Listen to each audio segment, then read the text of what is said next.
Hello everyone, अभी हम देखते हैं various type of biochemical test जो कि माइक्रोबायोलॉजी में परफॉर्म किए जाते हैं। तो बायोकेमिकल टेस्ट्स, ठीक है, कौन कौन से बैक्टीरियाज उसको देते हैं, ठीक है ना। तो जो बेसिकली बायोकेमिकल टेस्ट होता है वो बेस्ड होता है, the test is based on the fermentation of carbohydrate and other biochemical properties, और जिससे हम लोग क्या करते हैं, डिफरेंट बैक्टीरिया को कैरेक्टराइज करते हैं, हमें पहचानते हैं कि अच्छा ये बैक्टीरिया है। ओके, तो कुछ इम्पॉर्टेंट जो कि मतलब कि बैक्टीरियल आइडेंटिफिकेशन के लिए जो कि इम्पॉर्टेंट है, उसमें आता है carbohydrate fermentation, indole production, methyl red test, Voges Proskauer test, VP जिसको बोलते हैं, citrate utilisation, nitrate reduction test, urease test, H2S test, catalase test, TSI test. तो हम पहले TSI टेस्ट से शुरू करते हैं। तो the first test is the TSI agar test. इसको हम लोग बोलते हैं triple sugar iron and after that agar test, ठीक है। ये बेसिकली जो ट्रिपल सुगर अगार टेस्ट होता है, ये हम लोग सबसे पहले मैं यहाँ पे बता रही हूँ क्योंकि थोड़ा टफ है। मैं जैसे टफ से ईजीएस्ट होगा मैं इस तरह से आपको करते जाऊँगी ताकि इट विल बी ईजियर, ठीक है ना। कैटेलेस यूरेस तो सबको आता है, बट TSI लास्ट होते होते तक सब थक जाते हैं। So I am going to start from the TSI agar test, ठीक है। जो बेसिकली TSI अगार टेस्ट होता है उसको वे हेल्प करते हैं, that help to differentiate the member of family, कौन से फैमिली के मेंबर्स को डिफ्रेंशिएट करने में, एंटेरोबैक्टीरियेसी, ठीक है। एंटेरोबैक्टीरियस में सबको पता है इकोलाई, इसीलिया कोलाई, प्रोटियस, साल्मोनेला ये सब आते हैं। तो उन लोगों में डिफ्रेंशिएट करने में TSI अगार टेस्ट हेल्प करता है, ठीक है। उसके बाद क्वेश्चन आता है कि TSI अगार टेस्ट होता क्या है। तो बेसिकली जो TSI अगार जो है वो एग्जाम्पल है कंपोजिट मीडिया का, ठीक है ना, जो कि यूज़ करते हैं बैक्टीरिया को आइसोलेट करने के लिए, ठीक है। ये बेसिकली मैंने बोला जैसे कंपोजिट मीडिया है, this is a single composite media, ठीक है ना। एक ही कंपोजिट मीडिया है तो एक ही है, मतलब इकोनॉमिकल होगा, कन्वीनियंट होगा यूज़ करने के लिए। और सिंगल कंपोजिट मीडिया है तो it will have different properties of the bacteria, तो मतलब क्या बोलना चाह रही हूँ कि सिंगल कंपोजिट मीडिया से ही हमें डिफरेंट प्रॉपर्टी ऑफ बैक्टीरिया का डिस्टिंग्विश हो जाएगा। ऐसे हमें बहुत सारे अलग अलग सेपरेट मीडियाज़ की रिक्वायरमेंट होगी। तो व्हाट इज़ दिस, जिसे ट्रिपल सुगर आयरन जो इसमें जो टेस्ट है, इसमें मतलब कि बहुत सारे मीडिया कंपोजिशन है जिससे कि हम लोग पता कर सकते हैं अलग अलग प्रॉपर्टीज़ के थ्रू, ठीक है। जो TSI अगार टेस्ट है ये हम लोग डिफ्रेंशिएट करते हैं, this is a help in to differentiate, ठीक है ना, एमंग द डिफरेंट ग्रुप या फिर जेनरा ऑफ फैमिली एंटेरोबैक्टीरियेसी। ये तो मैंने लिख ही दिया, ओके। अब मैंने यहाँ पे फिर से लिखा है एंटेरोबैक्टीरियेसी क्योंकि ये क्या होते हैं, ठीक है ना। ये basically gram negative, they are the gram negative bacilli, okay. अब जैसे ग्राम नेगेटिव बैसिलाई मैंने बोला, तो they are capable of fermenting glucose को फर्मेंटेट करते हो, क्या प्रोड्यूस करते हैं, with the production of acid, ठीक है। तो अब मैंने बोला कि ग्लूकोज को फर्मेंटेट कर रहे हैं, ठीक है, प्रोडक्शन ऑफ एसिड। इसका मतलब क्या है कि हमें डिफ्रेंशिएशन हम कैसे कर पाएंगे। तो डिफ्रेंशिएशन हम लोग कार्बोहाइड्रेट जो फर्मेंटेट करेगा उस पर जो डिफरेंसेस मिलेगा उसी से कर पाएंगे। तो हियर वी विल राइट कि the differentiation can be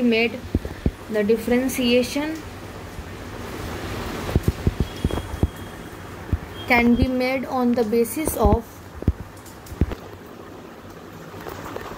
differences in carbohydrate fermentation, ठीक है। और भी क्या, and the H2S production by various intestinal bacteria. ठीक है, दो चीज़ों से, एक तो हम लोग डिफरेंसेस इन कार्बोहाइड्रेट फर्मेंटेशन और H2S production by various intestinal bacteria. ठीक है, अब जो TSI अगार होते हैं ना, तो हियर वी विल राइट कि जो TSI अगार होता है, इसके पास इसमें क्या क्या होते हैं, तो they have the glucose, lactose and the sucrose. तो तीन हमें याद रखना है, glucose, lactose and source are the sources of carbohydrate. ठीक है, और इसका जो रेशियो होता है 1:10 होता है। ठीक है ना, ऐसा भी हम लोग बोलते हैं कि जो लैक्टोज और सुक्रोज 1% होता है और ग्लूकोज 0.1% होता है। इतना याद रखोगे। उसके बाद हम जब भी कोई टेस्ट करते हैं तो हमें उसमें इंडिकेटर्स पूछते हैं, तो इसके लिए जो इंडिकेटर यूज़ होता है that is the phenol rate. So phenol rate is the indicator, is the basically इसको आप ऐसे भी लिख सकते हो, एसिड बेस इंडिकेटर। और यही इंडिकेटर जो होता है ये मीडियम में होता है, and this help to detect the carbohydrate fermentation. ठीक है, ये कार्बोहाइड्रेट फर्मेंटेशन को मतलब जैसे कैसे डिटेक्ट कर पाएंगे, there will be change in colour, in of the medium from orange red to yellow। ठीक है, ऑरेंज रेड से किस में चेंज हो जाएगा, येलो में चेंज हो जाएगा, किसके प्रेजेंस में, इन प्रेजेंस ऑफ एसिड। तो आपको भी ये बहुत जरूरी याद रखना है कि ठीक है, अब मतलब कि नॉर्मल ऑरेंज रेड रहेगा और येलो हो जाएगा जब उसमें एसिड प्रेजेंट होगा। तो ये एक चीज़, ये कौन किया, that is phenol rate, that is the acid base indicator, जो कार्बोहाइड्रेट फर्मेंटेशन को डिटेक्ट करने में हेल्प करता है। कैसे, जब भी change in colour of the media होता है तो ऑरेंज रेड से ग्रीन येलो होता है, तो मतलब कि वहाँ पे एसिड प्रोड्यूस हुआ है। ओके, उसके बाद अब जैसे येलो प्रोड्यूस हुआ, उसके बाद क्या होता है कि एक समय आता है कि पूरा का पूरा ग्लूकोज एग्जॉस्ट हो जाता है। ठीक है, तो आफ्टर फर्दर इंक्यूबेशन ग्लूकोज जो होते हैं, ग्लूकोज फुल्ली एग्जॉस्ट हो जाता है। ओके, तो अब जैसे ही ग्लूकोज पूरे के पूरे तरह एग्जॉस्ट हो गए, ठीक है ना, तो फिर क्या हुआ कि जो बैक्टीरिया है उसको ऑक्सीजन की हेल्प से ऑक्सीडेटिवली जो अमीनो एसिड है वहाँ पे, अमीनो एसिड उसको डिग्रेड करने लग जाते हैं, अमीनो एसिड को डिग्रेड करने लग जाते हैं। ठीक है ना, अब ये चूंकि ऑक्सीजन की मदद से होता है, और हमने बोला कि ब्लंट एंड और स्लैंट एंड, यहीं पे सिर्फ ऑक्सीजन मिल पाता है। ठीक है ना, क्योंकि स्लैंट पोर्शन ही ओनली ऑक्सीजन के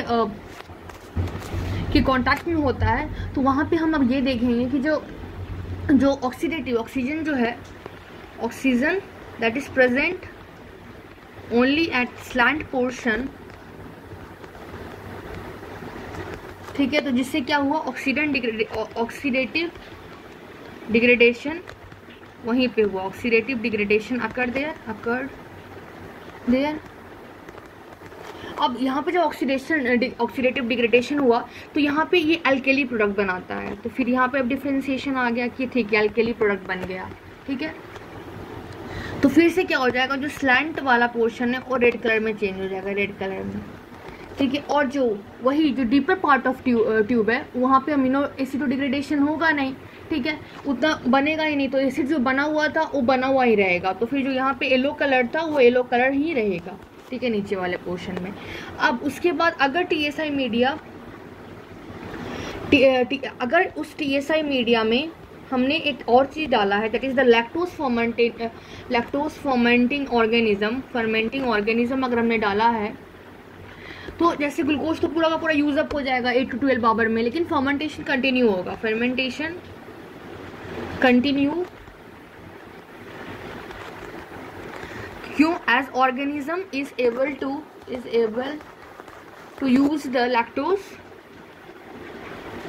ठीक है, और ऑफ कोर्स ये कंसंट्रेशन 10 टाइम ज़्यादा है ग्लूकोज से, तो फिर क्या होगा, तो फिर एसिड प्रोडक्शन अकर, कैसे हमने बोला था कि जितने भी कार्बोहाइड्रेट सब मतलब कि कोई ना कोई एसिड प्रोडक्शन करते हैं। तो एसिड प्रोडक्शन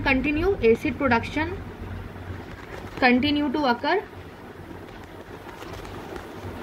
ठीक है ना, और 18 से 24 घंटे के बाद भी, ठीक है ना, आफ्टर 18 to 14 ऑक्सीजन दोनों blunt portion and the slant and the butt portion both yellow ही दिखेगा। ये हमने देख लिया। अब हमें एसिड H2S का भी ये करना था, तो for the detection of H2S, ठीक है ना, ये कलरलेस गैस है। क्या है? कलरलेस गैस है, ठीक है। इसका मतलब कि हमें दिखेगा नहीं, तो इसके लिए हम एक इंडिकेटर डालते हैं। तो we add a indicator to detect the H2S, और इसमें हम लोग क्या देते हैं, that is the sodium, sorry, इससे हम लोग देते हैं indicator, that is the ferrous sulphate is the indicator. But ये क्वेश्चन आता है कि सल्फर कहाँ से आया, तो जो सल्फर आता है वो सोडियम थायोसल्फेट से आता है। Sodium thiosulphate, this is the source of sulphur atom. और जो फेरस सल्फेट है वो इंडिकेटर है, ठीक है ना, जो कि हेल्प करता है। This used for detection of H2S।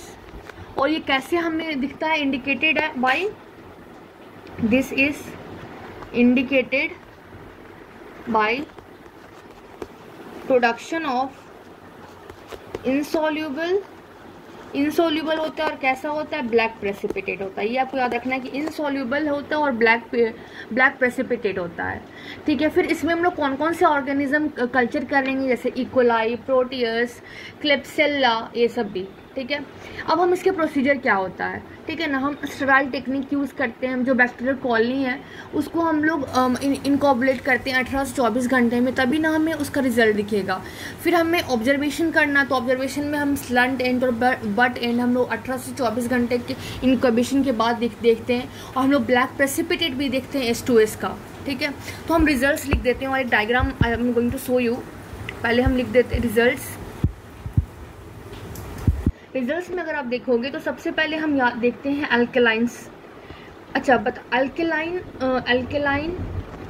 Slant और अल्कलाइन बट, ठीक है ना, ये कब हो रहा है, इसको हम लोग बेसिकली के से डिनोट करते हैं, के रिएक्शन, ठीक है ना। ये कब होगा, जब there will be no carbohydrate fermentation, मतलब कोई भी कार्बोहाइड्रेट का फर्मेंटेशन नहीं हो रहा है। इसका मतलब क्या है, जो बैक्टीरिया हैं वहाँ पे दे आर नॉन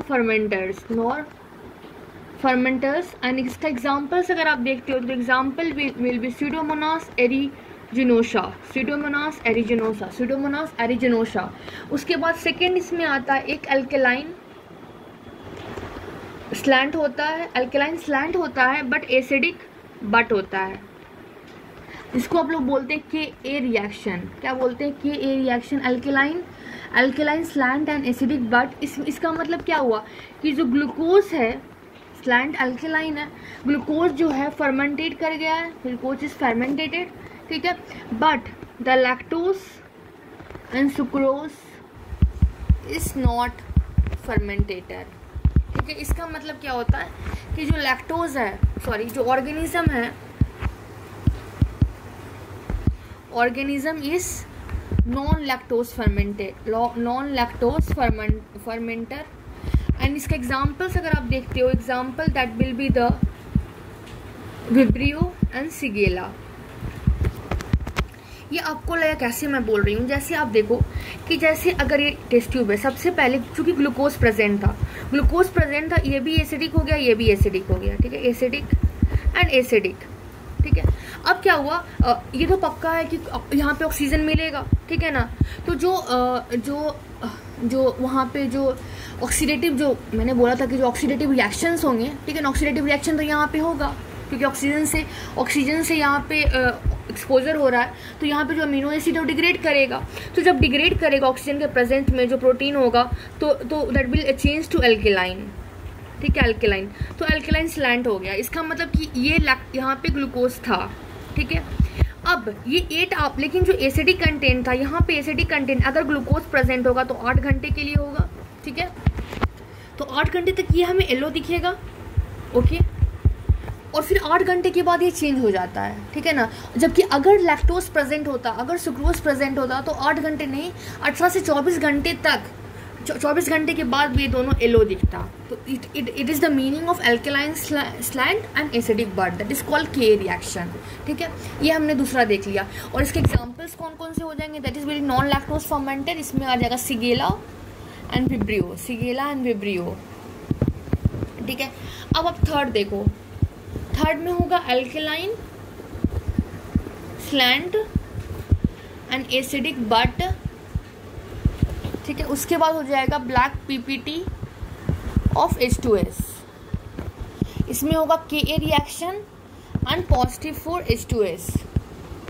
अब देखो इसमें हम बोल रहे हैं कि यहाँ पे फिर अल्केलाइन स्लैंट है। ठीक है, मतलब कि ग्लूकोज तो फॉर्मेंट हो गया, ग्लूकोज फॉर्मेंट हो गया। ठीक है, लेकिन यहाँ पे एसिडिक बट है। ठीक है, तो इसमें भी यही एसिडिक बट था, लेकिन यहाँ पे H2S नहीं था, बट यहाँ पे H2S है। तो जो कि एसिडिक बट है, मतलब कि यहाँ पे फिर से वही कंडीशन, लैक्टोज और सुक्रोज क्या हो जाएंगे, non fermenter, but H2S producing bacteria. Okay, और उसका मैकेनिज्म जो ये मैंने बोला वही होगा। एंड इसका एग्जाम्पल होगा salmonella and citrobacter and proteus. Okay, this was the alkaline slant, acidic butt and black PPT of H2। ये सब 8 घंटे में ही देख रहे हैं। 8 घंटे में क्यों देख रहे हैं, क्योंकि 16 से 18 घंटे में वो येलो नहीं हो रहा है, इसीलिए। Okay, and after that fourth will be ये प्रिंसिपल में आपको मैंने बताया था। उसके बाद है acidic slant and acidic butt, दोनों, that is called as AA reaction. अब फिर से वही, अब सब एसिडिक हो गया, मतलब 18 से 24 घंटे के बाद आप देख रहे हो सबके सब येलो हो गया, मतलब ऑल द शुगर और फर्मेंटर। ठीक है, मतलब ये कौन से बैक्टीरिया होंगे, दैट आर लैक्टोज फर्मेंटिक बैक्टीरिया। ठीक है, और इसके एग्जांपल्स कौन कौन से होंगे, इकोलाई, क्लेप्सेला स्पीसीज एंड एंटेरोबैक्टर। तो this was the all the thing about this one. I hope you get this THI agar. In next part I will tell you further other reactions. Thank you everyone.